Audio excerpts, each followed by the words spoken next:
And we are live right now on my Facebook profile, and I'm going to be throwing the recording of this. Awesome. I can hear myself loud and clear. I'm going to be throwing the recording of this over at my YouTube channel. And if you're watching this live with us, drop me a live in the comments. Welcome to my Facebook profile. And if you're watching the replay, welcome to my YouTube channel.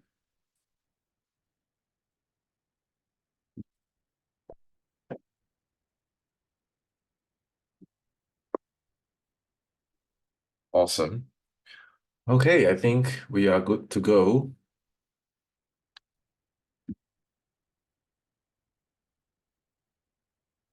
Today's live, we are going to address a series of questions that I have received from a lot of you, and I've compiled them into into a series of slides, and I'm going to go through them one by one.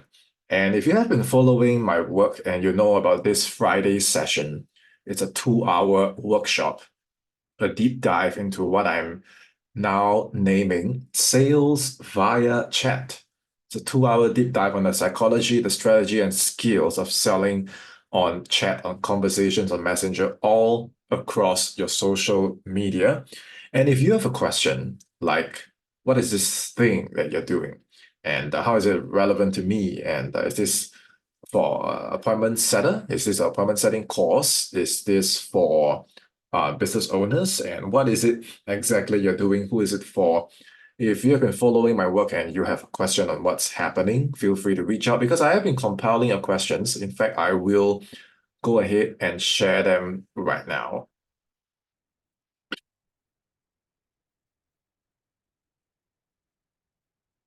If you can see my screen and have a look at my slides. This is the training for Friday, 10 a.m. live, 2 hours deep dive as a program that I created. And send your questions in so that I can make sure that if you're attending the session, I can personalize the content and the training for you. And this is question number 1. I have 13 here compiled. If you send yours to me, I'm going to throw them in the mix as well and make sure your questions get properly addressed and trained, and you have a proper solution that you can implement right now in your messenger.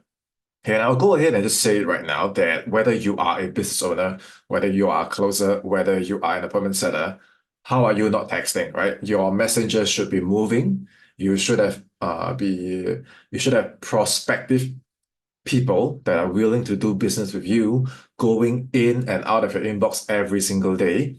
They are, and it really doesn't matter what you sell. You know, you could be an appointment setter and you're selling yourself the skill of appointment setting. You could be a remote closer and you're selling yourself the skill of closing.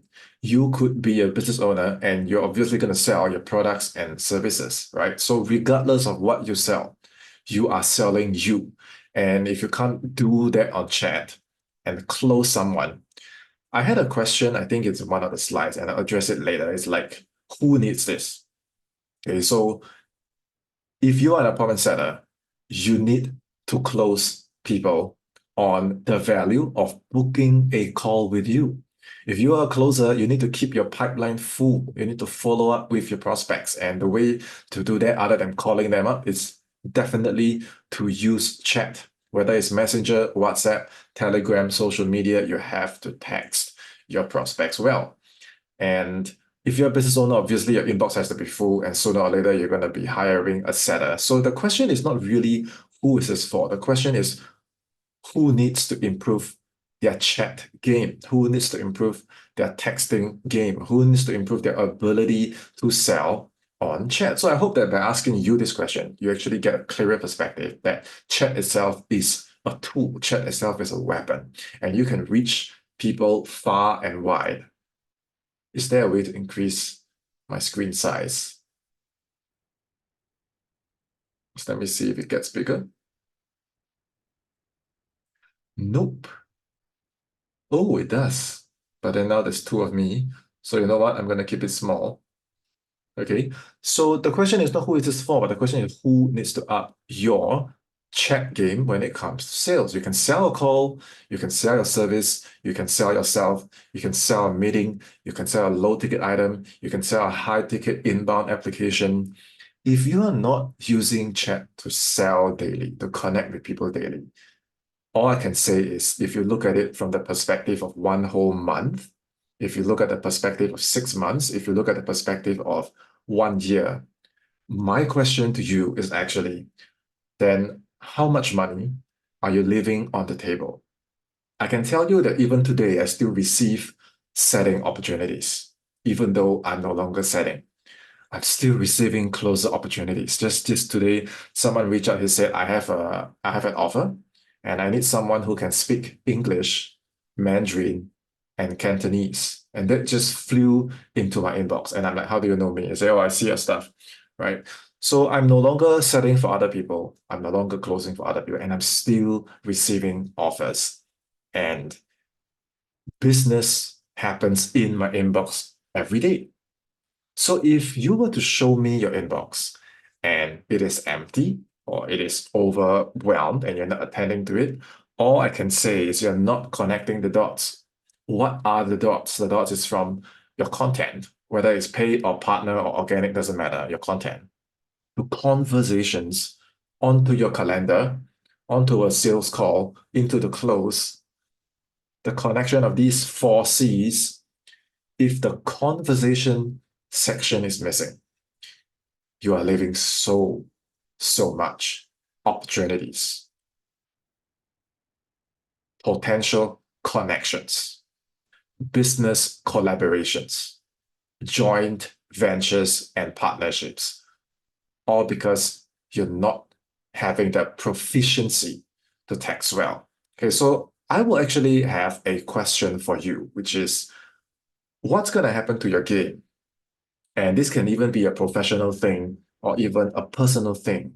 If you are proficient in the art and science of chat, and the reason I didn't name this an appointment setting course is, first of all, I already have an appointment setting course as a solution. The reason I didn't call this, what do you call that? I didn't call it appointment setting. I didn't call it a course for setters because I don't want to limit this to just booking calls. Booking calls is just one of the things you can sell on chat. You can sell a low ticket item. You can sell an inbound high ticket application. You can just sell a no pitch meeting. You can sell a free strategy call. You can, if you can chat, you should be selling and you can sell. Okay. So now let's start with the first of the 13 questions. If you're watching this down the road and you're like, well, I could really use a improvement and a boost in my chatting game, my setting game, leave a comment and let me know where you're from and what is the primary skill that you're focused on right now. And if you do text, if you do chat, what exactly do you use it for? And what is the outcome that you want to achieve? You can say that even if you go to your inbox right now, you see that every person that texts you has an agenda, right? Every person who texts you has a purpose. Some of them are not very clear. Some of them are like kind of automated. Some of them are copy and paste. Some of them are really smart about it. Some of them are really out to give you value first. Some of them are really out to make a genuine connection first. From this point on, I actually want you to pay very close attention to what's happening in your inbox and don't judge. Don't get emotional. Don't get triggered.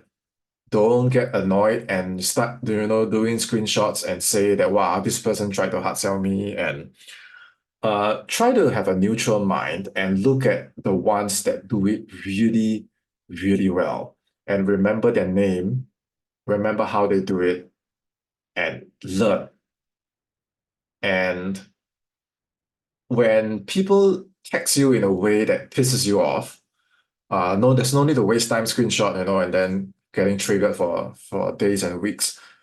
remind yourself that all of us at some point in time kind of have that phase where we want to do business, we want to generate revenue, and we are just doing our best to make things count. So everyone is in their own phase of learning. So take what you feel was done really well, and then look at those that are not done so well, and remind yourself that, have I been doing that myself? And how can I not be that way? How can I use both the so-called good and the so-called bad to say it's a learning opportunity for me, right?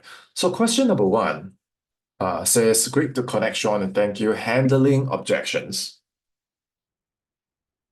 has been feeling like a weakening statement recently. This is very subjective. I don't exactly understand what does a weakening statement mean. Do you feel that uh, do you feel can someone help explain to me what do you think this means? Because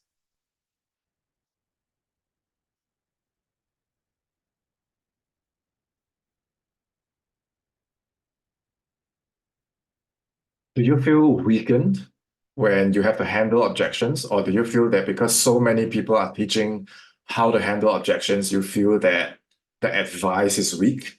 Or do you feel that when an objection is being thrown at you, you get weakened? I don't know which one is it, and I'm gonna make my best guess, and I'm gonna assume that this question is actually asking.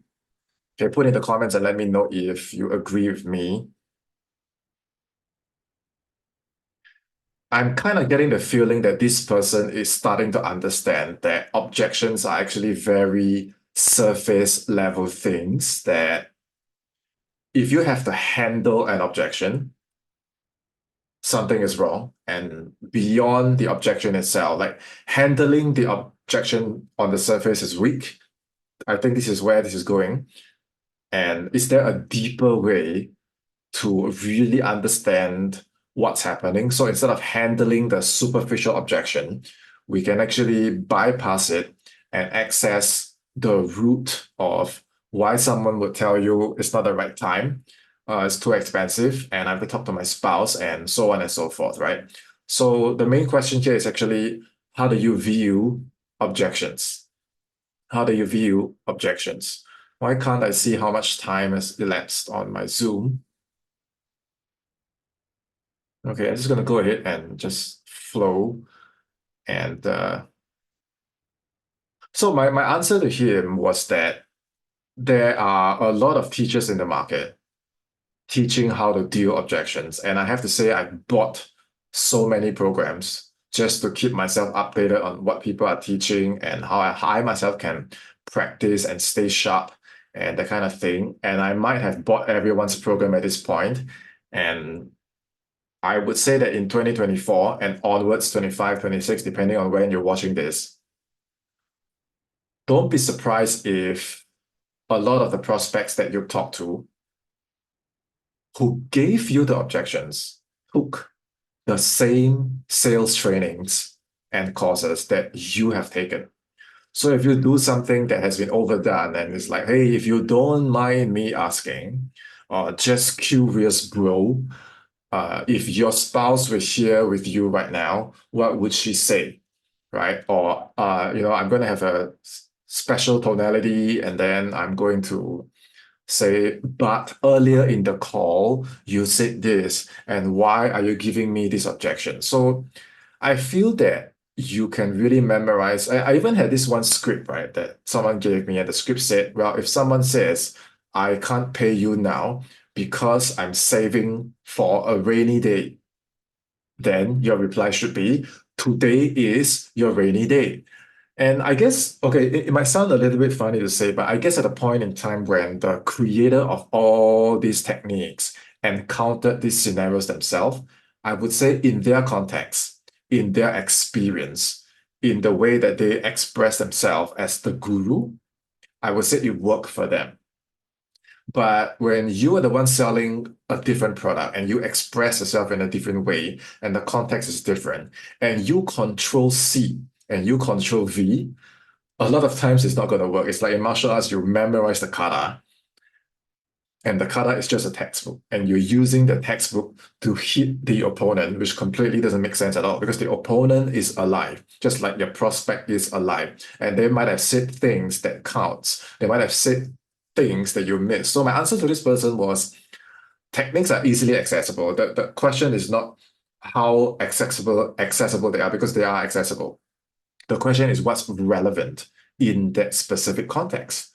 So instead of giving him a cookie cutter template of saying, well, if the person says this, then you must say that. If that person say that, then you say this. So I'm not really a words person. I I would answer him in a more philosophical way, which is I feel that this whole thing is internal. And before I explain what I mean by internal, you might want to take a moment to maybe guess what I mean. Because I asked the same person too, would you like to guess what I mean when I say that a lot of the objections are actually internal in ourselves? So take a moment to think about that.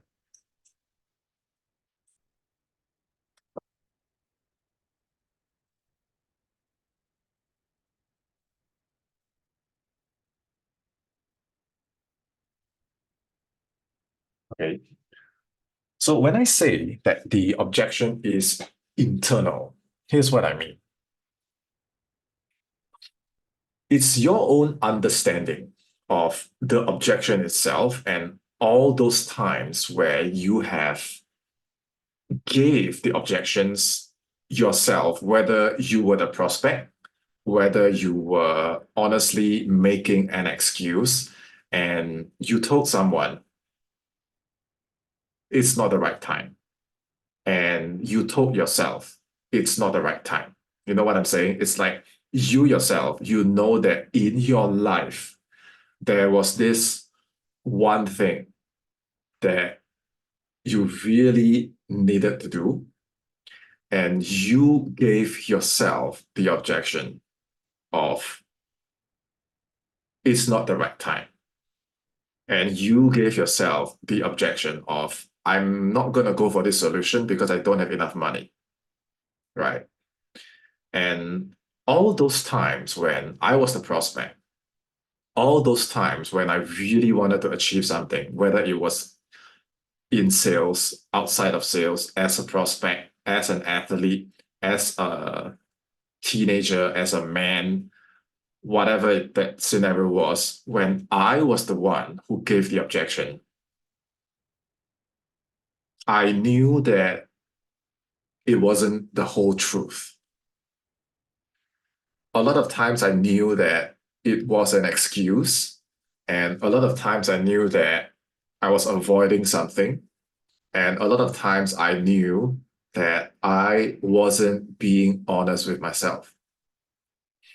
And when I experienced that, it wasn't a pleasant feeling because my logical mind and my pride drove me to say it's not the right time. And this is myself giving myself an objection.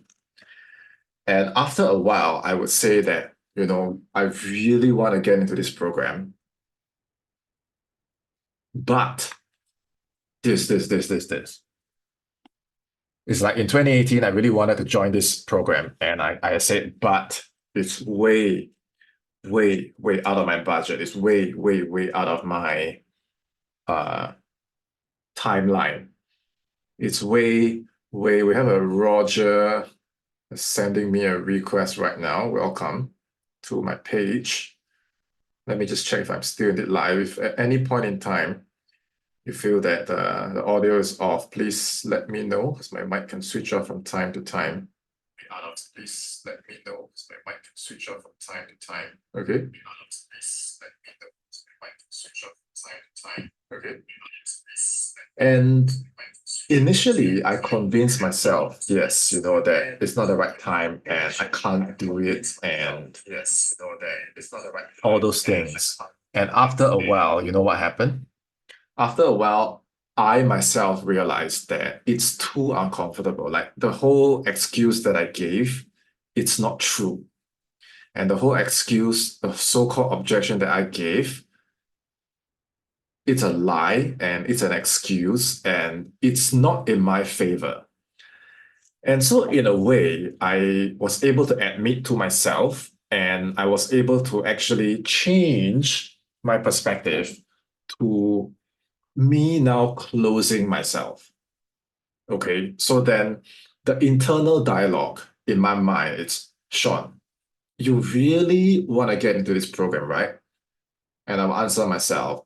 And this all happening in my mind. It's like a dialogue, like an honest conversation that I have with myself, right? And I said, yes, I really want to get in. And I asked myself, why? And I said, because I've been earning, $50 an hour as an instructor, and I need to raise my rates. I need to understand how to create high ticket offers. I need to understand the philosophy of closing high ticket. And if I don't learn this, I'm just going to get stuck at this income ceiling and I'll never progress. Okay? And I ask myself, if that's the case, then why not other programs? Why this specific program? And because I say I'm completely sold on this person's progress process and how he teach. And I will ask myself, so why then are you not making this happen? Or because I have no money. And this all happening in my mind, right? And I said, is that true? How much do you have now? And how much if you were to do this and you were to do that and you were to do this, sell that, save this, talk to this person and do this, by this time, it's true, you might not be able to get into the program now, but by this time, will you really not have the money? And I was like, actually, by then I will have like 75%, 80% of the money, right? So you can actually do installments, right? And the whole process in my mind was like, oh my God, I think the harsh, uncomfortable truth is that I can actually make this happen. So then I asked myself, okay, if that's the case, then why am I telling myself I have no time, I have no money? Why am I giving those excuses? And it was very uncomfortable because the more I thought about it, the more I realized that I actually have the power to do it. Like, am I afraid of my own power? Am I afraid of change? Am I afraid of what's going to happen if this program doesn't turn out to be what I expected to be? Like, what's the real deal here? And then I realized that actually, you know what? My real fear is that like 50% this program could work, and 50% I was afraid that there's some unknown, and I don't know what the unknown is, that the program will not work. And so I had to ask myself another question, which is, what are you going to do about it? Right, so I'm someone who talks to myself a lot. And then I said, well, in that case, I actually need to investigate deeper into the program. And so I did my own research. And I was like, okay, this program is legit and I need to get in and I need to get in now. And I'm just missing the mark by a couple more $100. So I went to work to get the money and eventually I closed myself to join the program. Without a salesperson closing me, I've just shared with you the entire dialogue that happened in my mind. So far, everything I've shared with you was internal in my mind. And guess what? Guess what? Because I was so clear on how I overcame all my objections, by the time I became a salesperson myself, and someone came up to me and we had done the whole dance, 20, 30 minutes, and it got to the end and they're like, Sean, it's not the right time. Sean, I don't have enough money. Sean, I need to talk to my spouse, right? And in that moment, your heart sinks. It's like, why did we have to waste so much time on me to get to here? And then I would remind myself that, have I not said things like that before, when I was the prospect? I have, right? So I don't really see them as objections because my answer to the prospect is always, if this is not going to happen, you can just let me know and it's fine.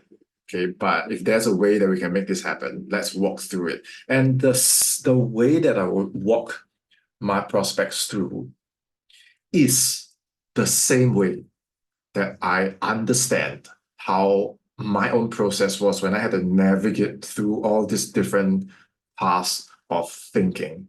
And the summary of this whole answer is that if you are clear on how you have walked yourself through, you will be able to help another person do this.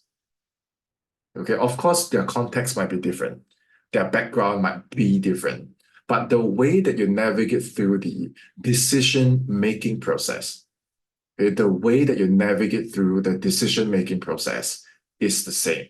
Question, clarity, options. Question, clarity, options. And eventually, we're going to get to a decision. If we're going to do this, let's figure out how. If we're not going to happen, if this is not going to happen, let's figure out why. And then whenever you're ready, okay? So I strongly believe the answer lies within the decision-making process. It doesn't lie in how clever your words are. It doesn't lie in how mysterious and funky and high-tech your tonality is.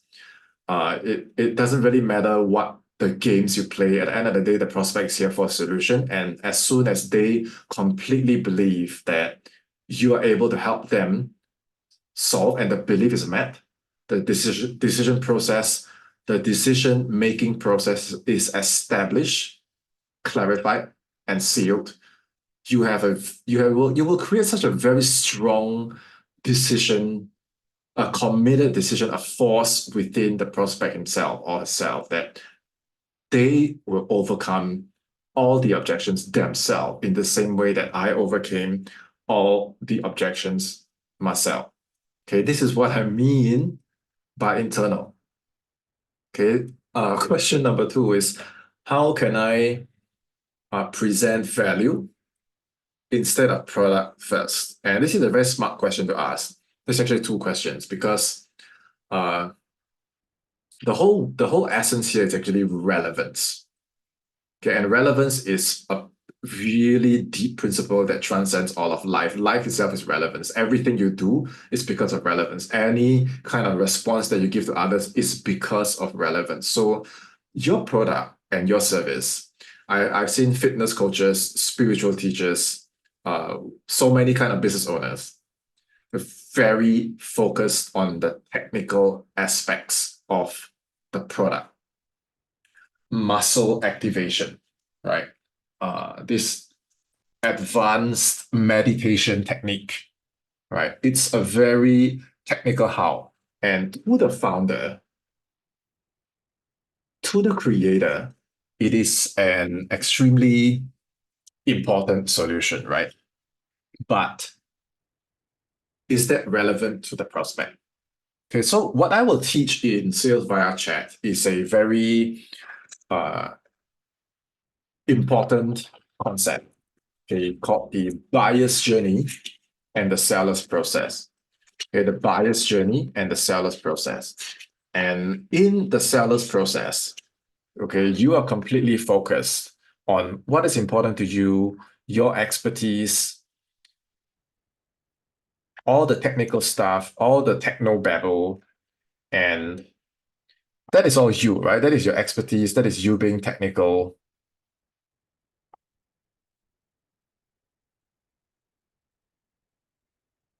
But to the prospect, is it relevant? To the prospect, do they understand all the things you say? Because in the prospect's mind, when it comes to the buyer's journey,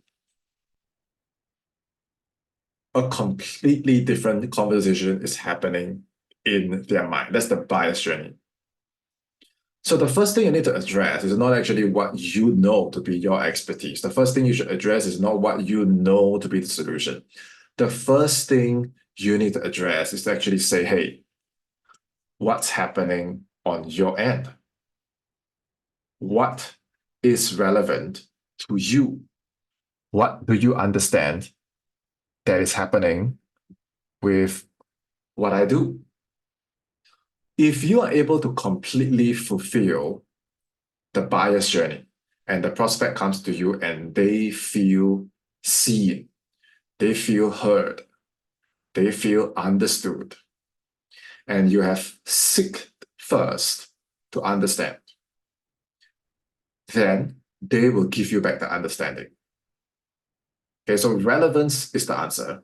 Understanding the buyer's journey and the seller's process is the answer. And that's how you're going to successfully present value before product. Okay, because now to the buyer, the value is going to exist for me as the buyer. What can make me different from everyone else? If I would say the most important skill, the most powerful skill you have as a closer, and this applies whether you are on the phone, on Zoom, or texting. I would say the one thing that made me different from everyone else was that when I go live like right now and I talk, I really talk, right? Because it's me presenting. But when I'm on calls and I'm listening, I really listen. And I really like this phrase, and I can't really remember where I've heard it. Okay, but it has always stuck with me. And that is listen so deeply, it hurts.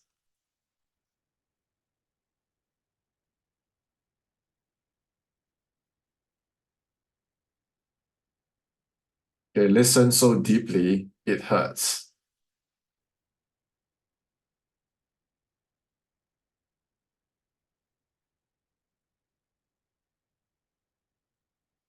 And if you're a closer, you're a business owner, you're a seller, and your ability to listen is not there, nothing else you do will work. So listening is a skill and it needs to be practiced.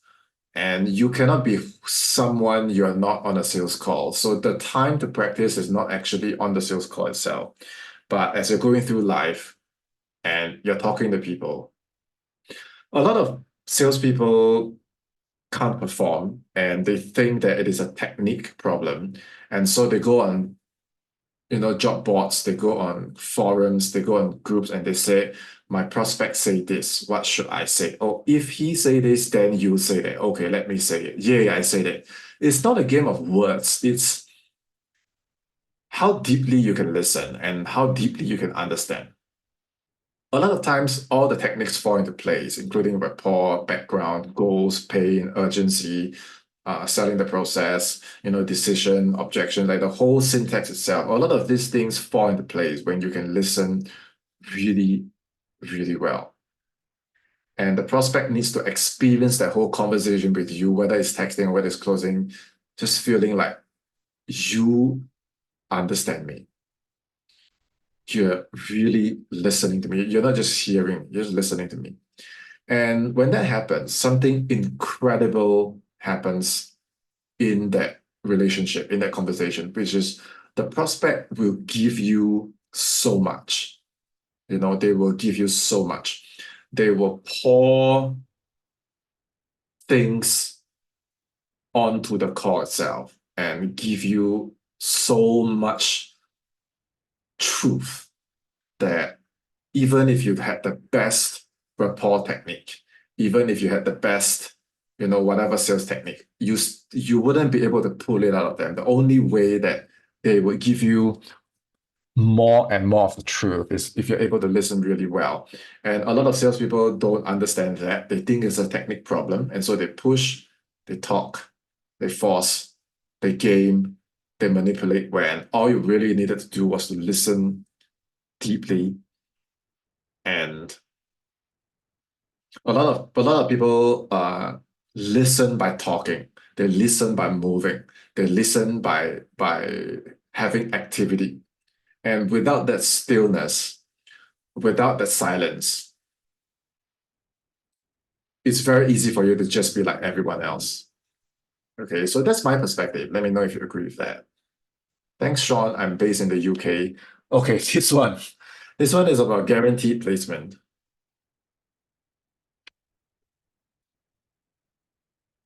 Almost every day, I get this. Someone completes a setting or closing program, and the program gives them guaranteed placement. And they message me They haven't added me as a friend. They don't know who I am. I don't know who they are. It's the complete cold conversation. Both of us are complete strangers to each other. And the first message they say is, "Hi, Sean, I love your work. Can I set for you? Hi, Sean, I love your work. Can I close for you?" And just by this alone, I know that they've probably copy and pasted the same thing to dozens and dozens and dozens and dozens of other business owners. So the research wasn't done, the sincerity is not there, the effort wasn't there. And if this is how you set and sell for yourself, you're doing a really horrible job marketing yourself to the person that you're telling, "Hey, can I write for you? Can I set for you? Can I close for you? I know nothing about you, and here's a pitch." So I talk about it. I said, I get where this is going. I'm not looking for a setter. So any one of you watching this, please do not, come and say, "Hey, I want to set for you." I'm not looking for anyone right now. And your first program after you complete whatever, whether it's a setting or closing program, you need to apply what you learn as a setter and go and set business owners. You need to apply what you learn as a closer and go and close business owners. If you have completed a setting program and your skill is pitch, pitch, pitch, pitch, pitch, you didn't complete a setting program. You complete a pitching program. If you completed a closer program and then you have the pitch, pitch, pitch, pitch, pitch, you didn't complete a closer program. You complete a pitching program. And you know what the worst part is? If you have paid, I don't know how much it is now. I've heard people pay 2, 3, 5K, not for the course, not for the program, but just for the guaranteed placement, a la carte. Just for the guaranteed placement, a la carte. And my question was, you're in this program, do they have guaranteed placement? And they say yes. And I said, then why are you pitching me? Where's your placement? Then they say, actually, it's not really guaranteed. Like, you have to work for it or you have to wait for it and it's on the way. And I'm like, how is that guaranteed? That should be conditional placement, right? If you meet these requirements, we will give you a placement. It's conditional placement, right? And if you have to wait, it's like wait for the placement. You cannot say guaranteed placement. It's very misleading because then I would sign up for the thing thinking that I would get that thing, but it's not completely the truth. It is the truth, but it is not completely the truth. So the best guarantee is yourself. If you are a setter, use your setting skills to set the business owners on an interview. And I have done so many videos and so many trainings on do this. Check out my other YouTube videos where I myself was getting interviewed live. I myself was closing the business owners live. And I really want to stress the importance of this, that all those videos I uploaded were cold leads in the sense of these business owners, they did not know who I was. And some of them were not even hiring. I prospected them cold and they didn't reply. And I followed up and my message went to junk mail. And I sent them a message and their gatekeeper blocked me. And I reached out and they didn't reply. And finally, I got to them and, "Okay, Sean, you have my attention now. Let's have a quick call." And you know what just happened? I have just set a cold lead, a business owner that doesn't know, like, or trust me, to meet me for 15 minutes. And you know what is that? That is an interview. And what have I done? I have just set. So when the interviewer asks me, "You have no experience. How do I know that you can set?" Well, I got you on a call, right? So I set you, right? But then eventually, if you land that role, you know what just happened? You've just closed the business owner. If you have to pay for this, okay, you're telling yourself that you don't have the skills, that you have to pay. It's like a doctor saying, "I need a guaranteed patient." It's like a lawyer saying, "I need a guaranteed client." You should be good enough to get it yourself. You know what I'm saying? It's like I go on a dating app and I need to pay for someone to swipe me, right? You should be good enough to get it yourself. And once you're good enough to get it yourself, you achieve something super, super important. And that is self-sufficiency. Because you have just now proven to yourself, you have proven to the business owner that you can go to a completely cold lead and get them and close them to meet you online and then close them to let you either set for them, write for them, or close for them. So all this, can you imagine the importance of chat and where chat comes into play? Okay. So if you have a similar experience going through whatever that you're going through right now, do share with me in the comments. Or if you find that you want to keep it private, you can always text me and let me know what's going on. Okay. If you are a solopreneur, you would be expected to do your own setting, closing, yes, yes, initially, yes, and delivery of your own service or product, yes. What would be an ideal time block for a solopreneur to dedicate solely for setting? So my audience is in the US, and at around their morning, which is my night, or the afternoon, which is my midnight, I find that the traffic flow is the strongest. You can just see all of them just wake up at the same time and they go for lunch at the same time, and that's when traffic is the fullest. So if you have to understand where your market is and when they're active, and I would say the minimum. Okay, even in a lot of the teams that I work for, sometimes the business owner themselves are quite present, monitoring all the inboxes. And a lot of them in the beginning stage of the business, I realized that they do spend at least 2 quality hours a day to just do this money making sessions, which is to be present in the inbox and then move the machine, right? So I would say about 2 hours a day you got to dedicate to your inbox just on chat alone. Okay, 2 quality hours, and the key here is not the duration. It's not about 2 hours or 1 hour or 3 hours or 8 hours. The key here is not. The key here is not in the duration. Where is the key? The key is in the consistency. The consistency. You have to be consistent 5 days a week, 2 weeks, 3 weeks, 4 weeks, to the point where because whatever you send out is going to come back, it's going to double, it's going to snowball. And you got to do it not to work in your business, but you got to do it to a point where you can systemize it and hire someone to replace you. That's when you have your first seller. Okay, so you're doing it, you need consistency, and you need to do it in a way that eventually it can be delegated. Will the psychology of selling on chat be a filtered down version compared to closing on a call? Given that in a call you have more time, can influence someone through your tonality, body language, series of questions, and breaking down certain beliefs. I have a training on my YouTube. It's done recently, and the title is "Should I do a permanent setting or should I do remote closing?" And the 3 factors that I outline is, first of all, the choice of skill, which is setting and closing, the time that you have to respond, and the degree of relevancy that you have to hit. So combined, this forms a 3x3 matrix: the relevancy, the time, and the skill, and the proficiency, which is low, medium, and high. So combined, you have a 3x3 matrix, and I agree that the call has more intensity, the call has lesser time for you to respond, and setting has more time for you to respond. But I will not say that it is a filtered down version. I would say it is more tactical, where in the call you are on a Zoom call, on a sales call, you're doing the full thing. You're doing the full thing, right? But on chat, you do not have the space to do the full thing. Because if you did an entire sales call on chat, the whole thing would be really long and weird, and you might close a sale, but you're gonna have like 50, 100 other conversations flying in and out, and your focus game needs to really be strong. So I would say that the goal on chat is not really to sell a high ticket offer.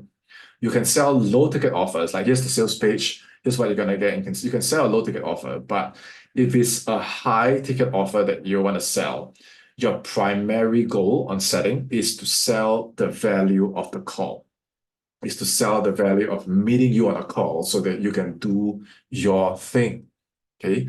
What is the standard remuneration for a seller? How is he or she paid? The times that I've worked as a seller, I've received at least 1,002 to 1,005 What I got most of the time was 1,005 USD base. That was what I got.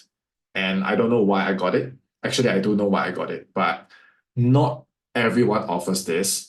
There has been a trend going on where companies who are not ready to hire sellers, they go ahead and hire sellers. And the reason they do that is because they are smart enough to think that, hey, I see all these sellers every day getting certified and coming into the market. Why not? I just tell them that I have an opportunity and you can just set for me, and there's no base. It's completely commission based. If the closer close, if I close and you're lucky, you get comms. If nothing happens, you essentially work for free and all the risk is on you. And if you don't like it, after 30 days, after 60 days, I'm just going to cycle you free labor. I'm going to cycle you out. I'm going to recruit the next free labor and they're going to help me move the machine. And I don't like that practice because it is not responsible. If the company is not ready to hire a seller, they should not hire a seller. And how do you know if a company is ready to hire a seller? It's very simple. Have they done it themselves? You want someone to come in and book calls for you. Have you done it yourself? Because it's not so much your skill that I'm worried about. It's, does your thing work? You know what I'm saying? Does your machine work?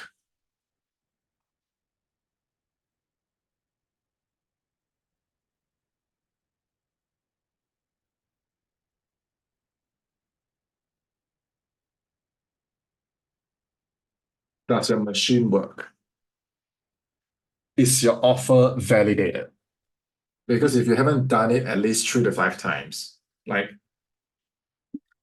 show me 3 to 5 screenshots of you successfully booking calls as the founder, and then show me you closing them, and then show me the client results. Because this shows me that your offer works, your machine works, your audience wants what you have. And so when I actually come in and set for you, even if you want me to do it for free, commission based, that's fine. But at least I know that I'm here to replace something that already works.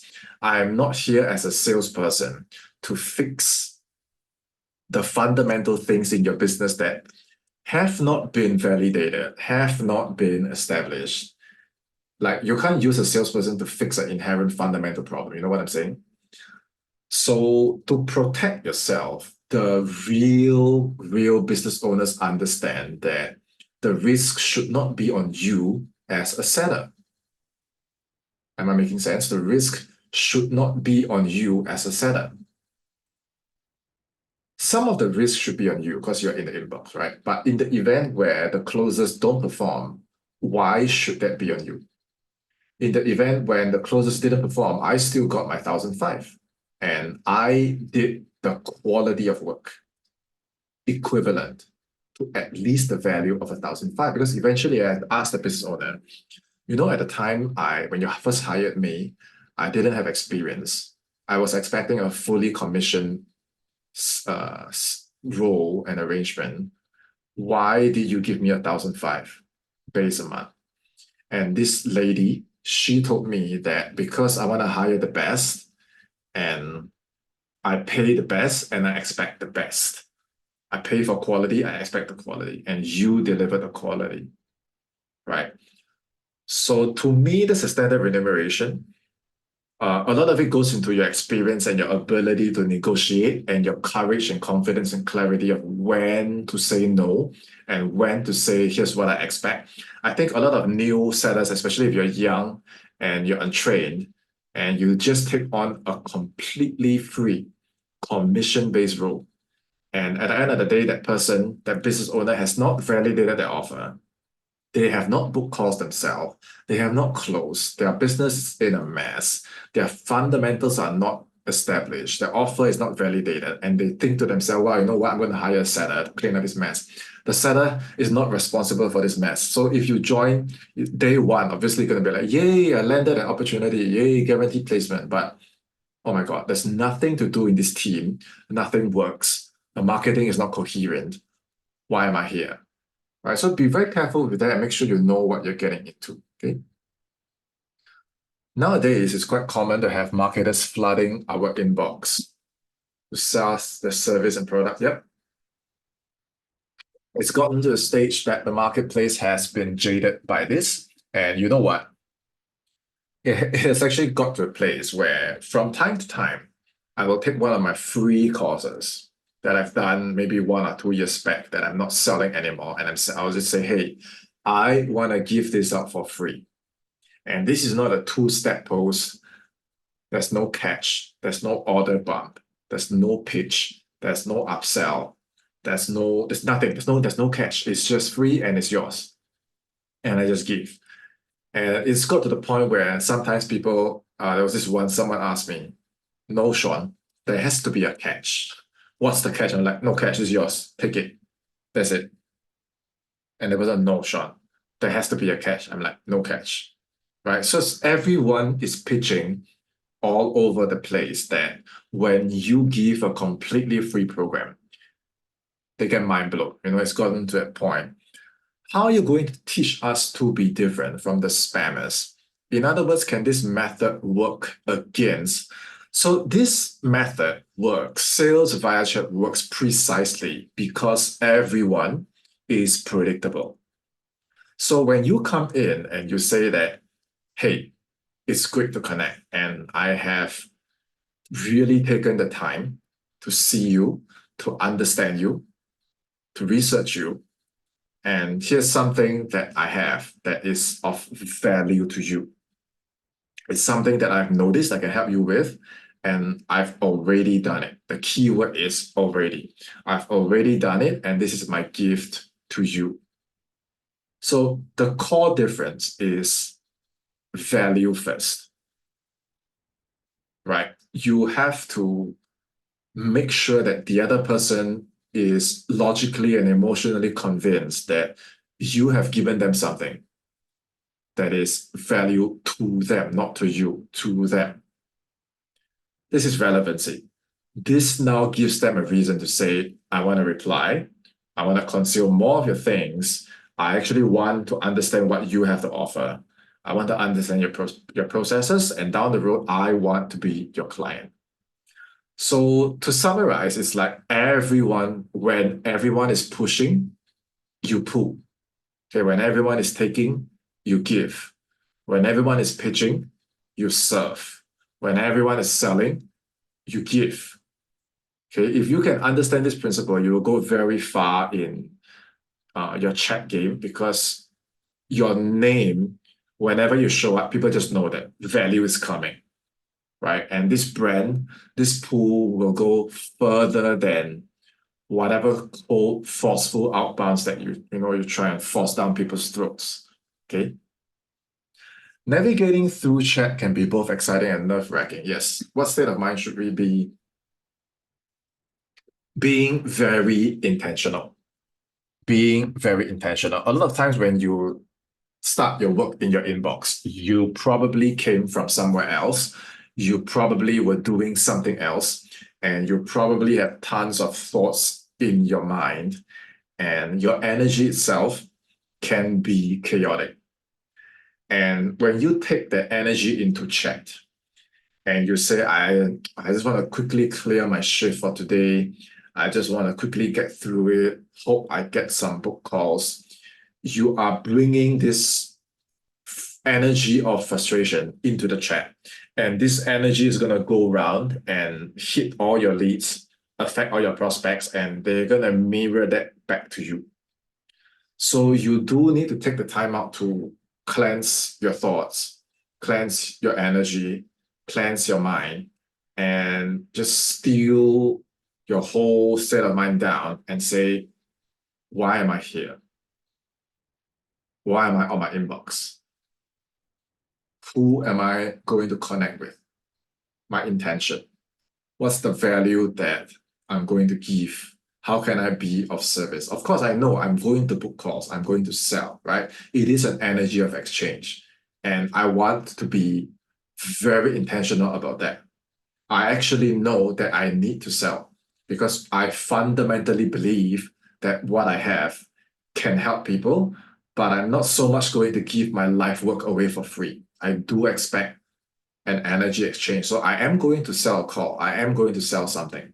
But the difference is I'm going to do it very intentionally. I'm not going to do it disrespectfully.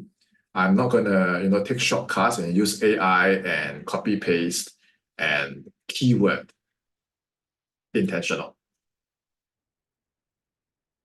Where do you see the biggest mistake people selling through chat is that they want to they want to cash out, and it's a really horrible habit because even in the short term, it does nothing as well.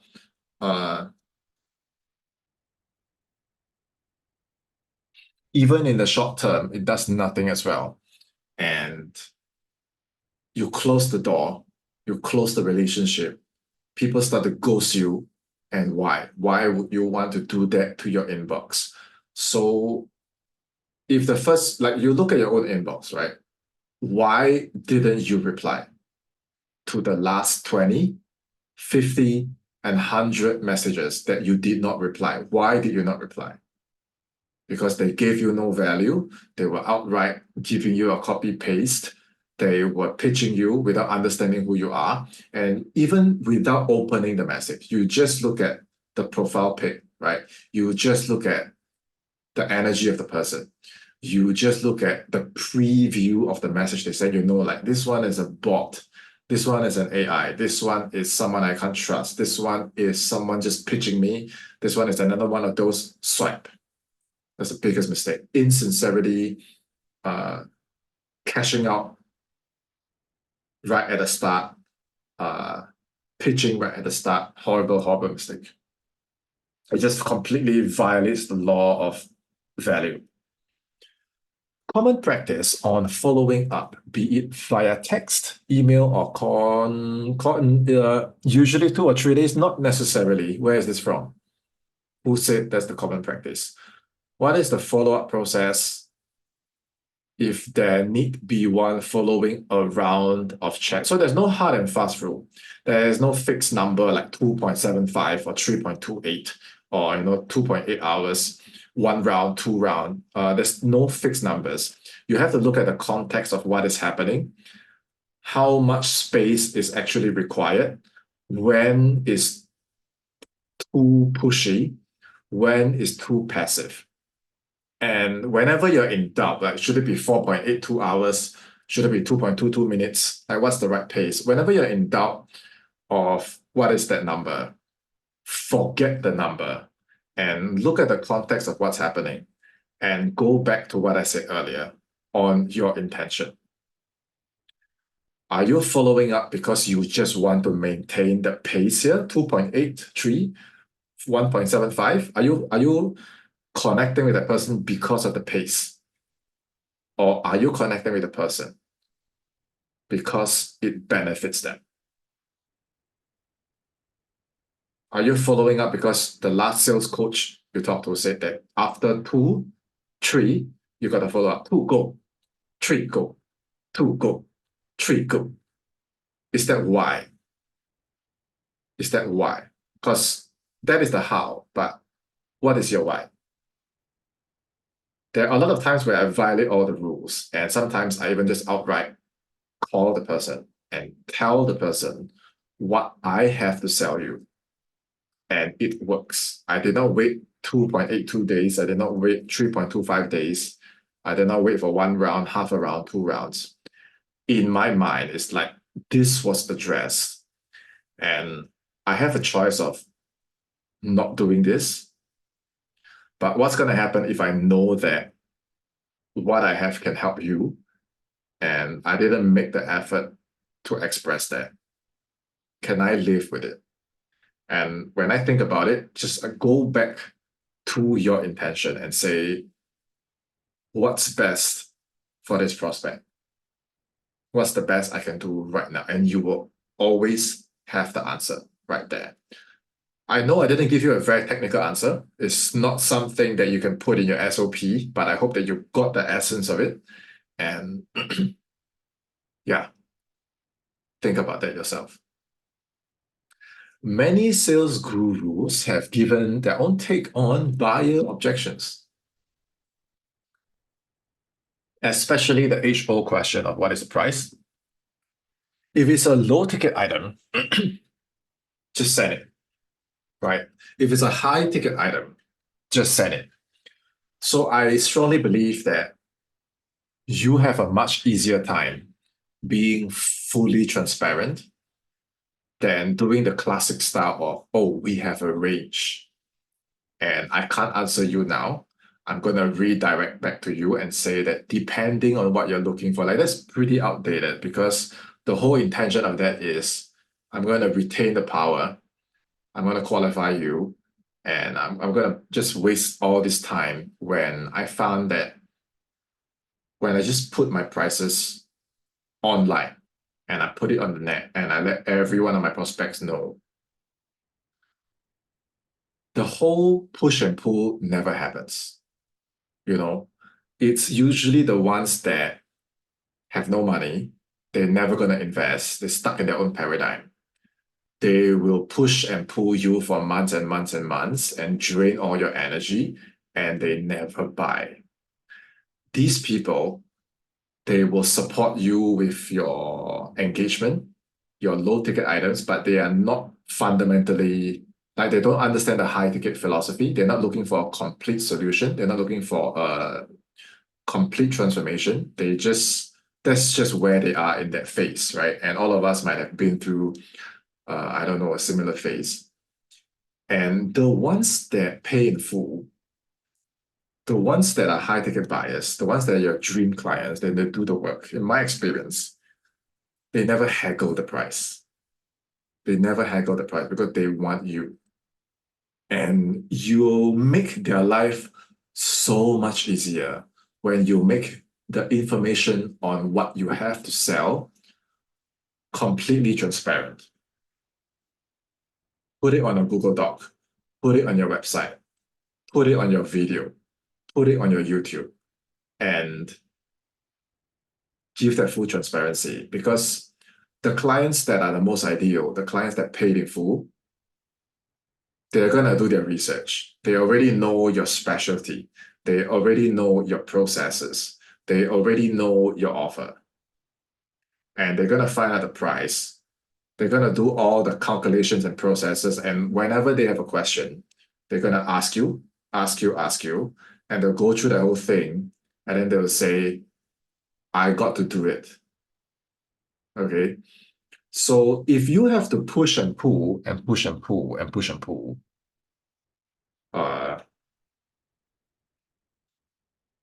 you're gonna have to drag that person into your program and they're not gonna do the work and they're gonna like how you start the relationship says a lot about how the relationship is gonna go. You know what I'm saying? How you start the relationship says a lot about how the relationship is gonna go. So if you can be direct and it works for the rest of your relationship and time with the client, it's gonna be like communication will be easy, it's gonna flow like you tell them the price they're in. Right? You tell them to do the work they do. If right at the start they are pushing and pulling, you drag them into the program, that's how they're going to be for the rest of the time with you, and it's going to be a pain in the ass, okay? What is the caps lock main objective of selling via chat? Is it to funnel to a call? Is it to make a sale via chat itself? Is it to, what is the direction we're taking? Closing is not necessarily the end goal.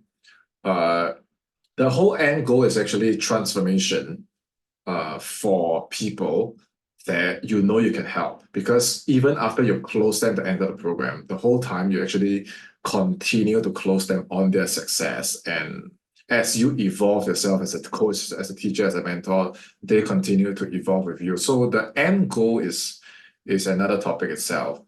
The main objective of selling via chat is, from a technical perspective, it is to sell the value of a call, and you can sell a low ticket item. You can create a high ticket inbound application. So this is the technical answer. The process that this answer is fulfilled is actually three parts, which is selling the problem, making sure that the problem has been established, has been solved. Because the last thing you want, okay, is to have a conversation with a prospect, and then you have to do the entire marketing webinar on the sales call again. And then another lead comes on the call, talks to you, and you have to do another webinar on that call and repeat your marketing. And then another lead books a call with you, and then you have to repeat the same damn thing. How many times can you do this? And to explain your method, explain your offer, and talk and talk and talk. So you just need to produce these assets once and make sure during the chat process, number one, how well do they understand that problem? Number two, how well do they understand your process? And number three, how well do they understand your offer? They don't need to be fully sold at this stage. They don't need to fully understand everything at this stage. But as much as you can, the more that lead is marinated, if you understand what I'm saying, the more they're cooked, if you know what I'm saying, the more they're educated and nurtured, the easier time you're going to have for the rest of that seller's process that you have.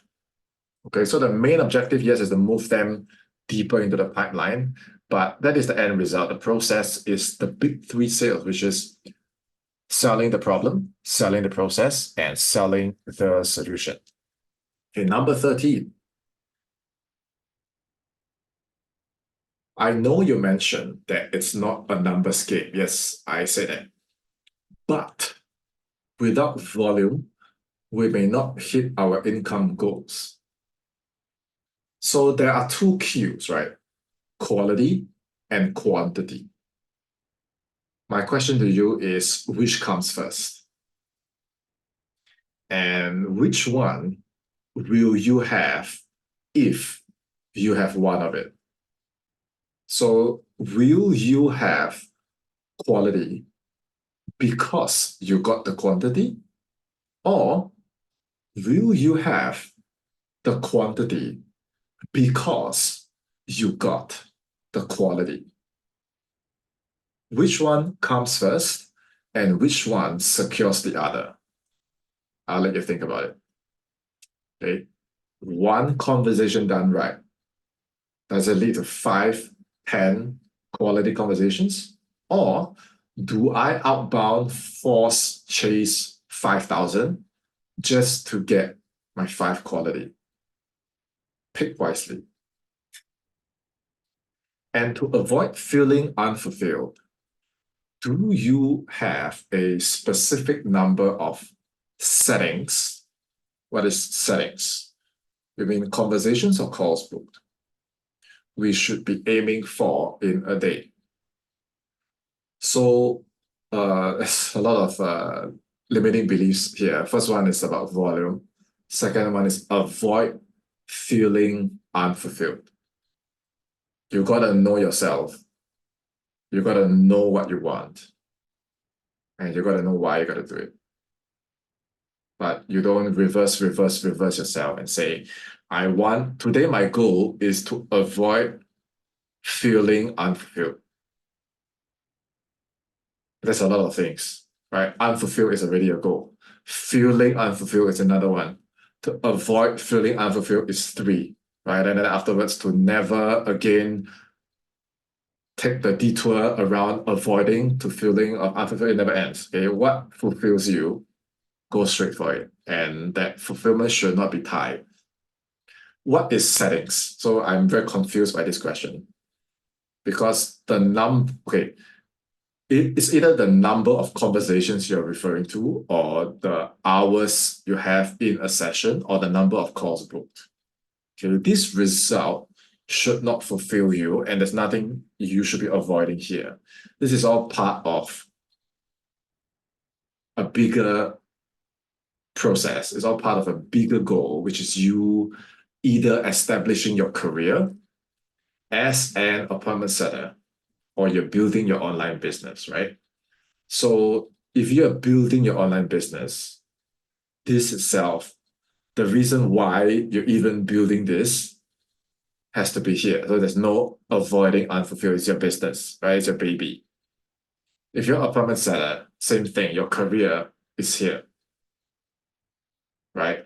So I would say not to tag your sense of fulfillment from the results, because in our space, there's gonna be days and weeks that's really difficult.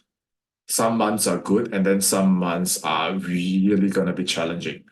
And if you tag your sense of accomplishments or whatever emotions that you have onto the thing, you're gonna have a really hard time during those months. So I would say direct your attention not onto the numbers. It's not about 2.75, I feel fulfilled, 1.82, I feel unfulfilled, right? But to take the outward number, put it aside, go inward, okay, and tap onto your why. Okay? I know who sent this, so I know your why is that you bring people success in what they do, right? You're able to educate people on what you know is the truth in your discipline, right? That should fulfill you. That should be why you do your thing, okay? Not the number of settings. Okay, but I would say as a business owner that 2 hours daily, keep at it. Okay, keep at it. That's my technical answer to you.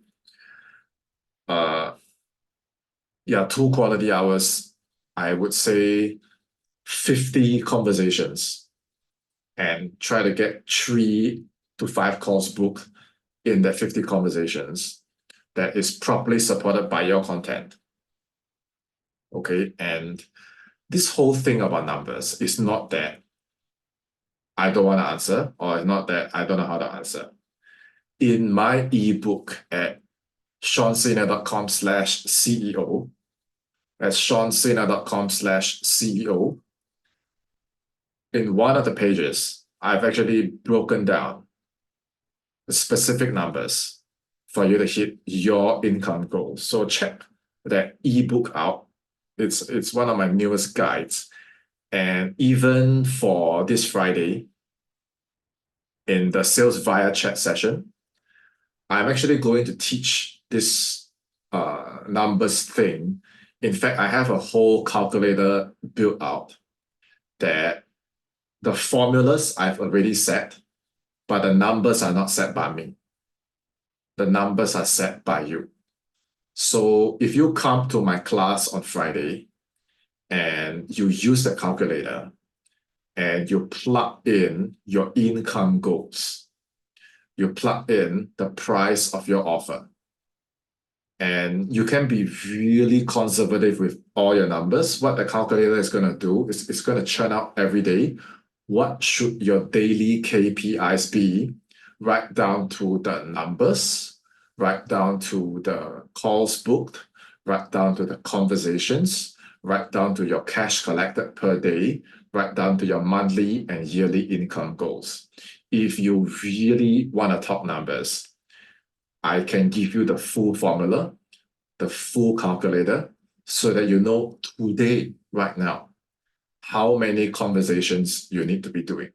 You know today how many calls you need to get on your calendar. And it doesn't matter if you can't close. It doesn't matter if you can't text. Once you lock those, even if you lock in those the lowest of the lowest percentages, you can practically forecast your income for the rest of the year. So I am pretty confident that the calculator that I have for you is called the Profit Precision Pipeline System. It's a fancy name.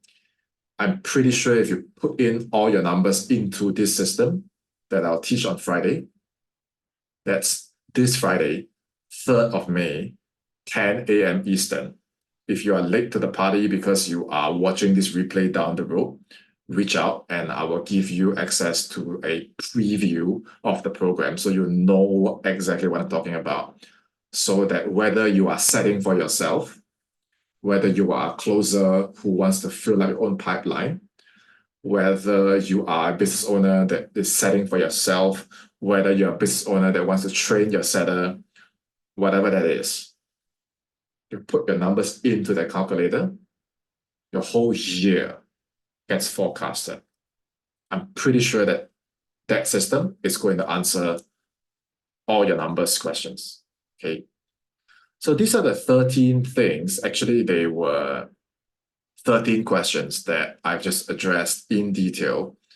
And I'm really thankful for all these questions because your questions actually help me create a super fine-tuned program that I know is not just what I want to teach, but what people are needing as apartment sellers, closers, and business owners in the function of chat. So if you have sat through the entire session or if you heard parts of it and you want to understand what this program exactly is about, head over to completecloser.com/chat. That is completecloser.com/chat. And I will put the link in the description as well. In fact, I will go ahead and type it before I go off live. /chat. And I will put the link in the description as well. In fact, I will go ahead and type it before. You will see a Google document that essentially summarizes everything in the program. It's a 2-hour session. And you will retain lifetime access to all the modules, all the tools, all trainings and bonuses, as well as all future updates when you enroll. If you're watching the replay of this session down the road, the program will have already been fully created.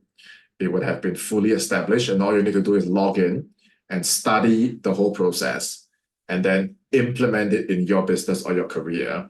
And anytime you have a question, okay, please reach out and be like the rest of these guys and send me your questions, send me your comments, and send me your feedback. And let's make this a spectacular program that will stand the test of time, that will help every business owner, closer, and setter sell via chat. Until next time, it's Sena, and I will see you Friday, 3rd of May, 10 a.m. Eastern, live. Have a great day, guys.